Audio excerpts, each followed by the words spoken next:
স্বামীকে কষ্ট দেওয়া স্ত্রী সম্পর্কে যা বলেছেন মহানবী। সুখী সংসার গঠনে ইসলাম পুরুষদের ওপর গুরু দায়িত্ব অর্পণ করেছে। এক হাদিসে রাসূল সাল্লাল্লাহু আলাইহি ওয়াসাল্লাম বলেছেন, কোনো মুমিন পুরুষ মুমিন নারীর ওপর রাগান্বিত হবে না, কেননা যদি তার কোনো কাজ খারাপ মনে হয় তাহলে তার এমন গুণও থাকবে যার জন্য সে তার ওপর সন্তুষ্ট হতে পারবে।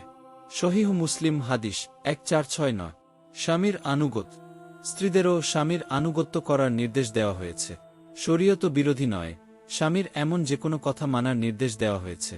রাসূল সাল্লাল্লাহু আলাইহি ওয়াসাল্লাম বলেছেন, স্বামী যখন তার প্রয়োজনে স্ত্রীকে ডাকে সে যেন অবশ্যই তার কাছে আগমন করে, যদিও সে চুলার ওপর ব্যস্ত থাকুক, অর্থাৎ যদিও সে রান্নাবান্নার কাজে ব্যস্ত থাকুক।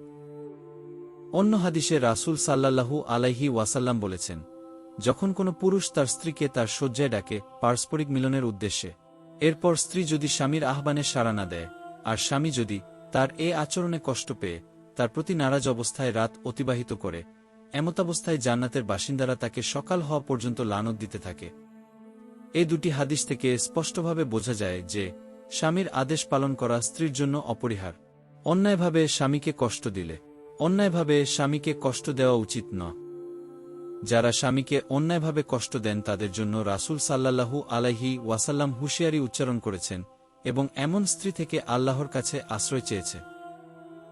এক হাদিসে নবীজি সাল্লাল্লাহু আলাইহি ওয়াসাল্লাম বলেছেন, হে আল্লাহ, আমি আপনার কাছে আশ্রয় প্রার্থনা করছি মন্দ প্রতিবেশী থেকে, এমন স্ত্রী থেকে যে বার্ধক্য আসার আগেই আমাকে বিদ্ধ করে দেয়, এমন পুত্র সন্তান থেকে যে আমার মনিবস্বরূপ হয়ে যায়, এমন সম্পদ থেকে যা আমার আযাবের কারণ হয়, এবং এমন ধোঁকাবাজ বন্ধু থেকে যার চোখ আমাকে দেখে আর তার অন্তর আমাকে পর্যবেক্ষণ কর।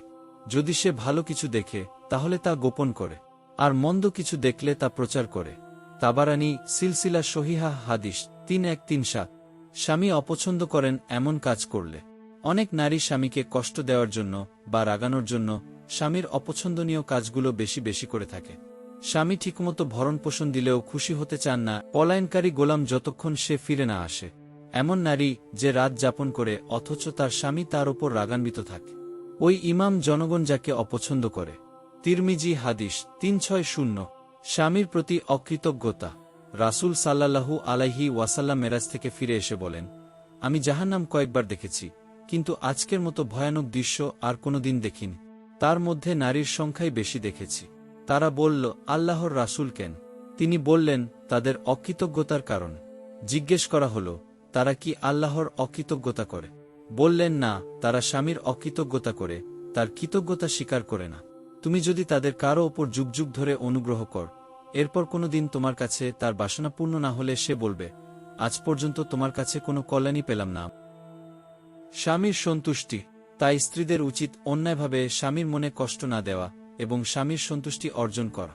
কারণ যে নারীদের ওপর স্বামী সন্তুষ্ট থাকেন তাদের জন্য সুসংবাদ শুনিয়েছে রাসূল সাল্লাল্লাহু আলাইহি ওয়াসাল্লাম।